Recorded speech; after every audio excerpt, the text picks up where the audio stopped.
सब बढ़िया जी। आज हम जानेंगे कि दालचीनी कैसे बनती है। दालचीनी बनने के हर प्रोसेस को आज हम दिखाने वाले हैं। वैसे आपको बता दूं कि ये दालचीनी पेड़ों के लकड़ी को छीलकर प्राप्त किया जाता है। इसे अंग्रेजी में सिनेमन कहा जाता है। दालचीनी अपनी खास स्वाद और महक के लिए पूरी दुनिया में जानी जाती है और साथ ही इसका सेवन करना हमारे शरीर के लिए काफी फायदेमंद भी मानी जाती है।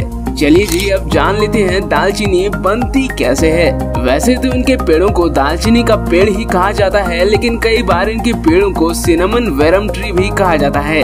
इनके पेड़ मुख्यतः श्रीलंका और दक्षिण भारत में पाए जाते हैं।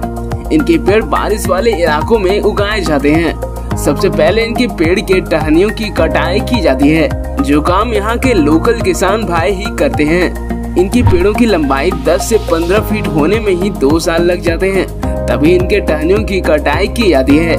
आपको बता दूं कि इनके पेड़ नर्सरी में उगाए जाते हैं। नर्सरी में ही इनके एक पेड़ की कीमत 400 रुपये होती है। अगर आप भी मानसून वाले इलाके में रहते हैं तो आप इसके पेड़ को खरीद कर अपने घर में लगा सकते हैं।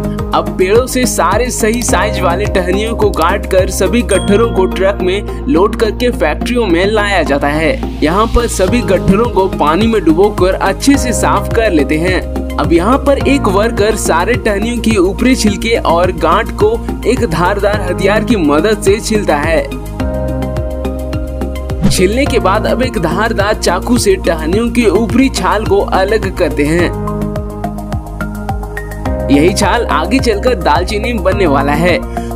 आपको बता दूं कि ये वर्कर्स 40 साल से यही काम करते आ रहे हैं, तभी तो ये वर्कर इतनी तेजी से ये काम कर पाते हैं। सभी टहनियों से छाल निकाल लेने के बाद लंबे लंबे छालों के अंदर छोटी साइज वाले छालों को डाल देते हैं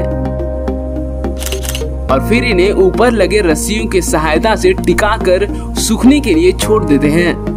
इनको धूप में नहीं सुखाया जाता है, बल्कि यहीं पर दालचीनी को 3 से 4 दिनों तक सुखाया जाता है। सूखने के बाद इनको फैक्ट्रियों में क्लीनिंग और कटिंग प्रोसेस द्वारा गुजारा जाता है। यहाँ पर इनको एक साइज के लंबाई में काटा जाता है और साथ ही इनको फैक्ट्रियों में पीस कर इनके पाउडर को भी तैयार कर दिया जाता है और सबसे अंतिम चरण में इनको पैक करके भेज दिया जाता है आप तक बिकने के लिए दुकानों में। हमें कमेंट में जरूर बताइएगा कि दालचीनी को और क्या कहा जाता है। और वीडियो नॉलेजफुल लगी हो तो इस वीडियो को एक लाइक जरूर कर दें और ऐसे ही जानकारी से भरपूर वीडियोस देखते रहने के लिए हमारे चैनल को लाल बटन दबाकर सब्सक्राइब भी जरूर कर लें। अब आपके स्क्रीन पर 2 वीडियो और दिख रही होगी। दोनों वीडियो काफी अच्छी है, आप इस पर क्लिक करके देख सकते हैं।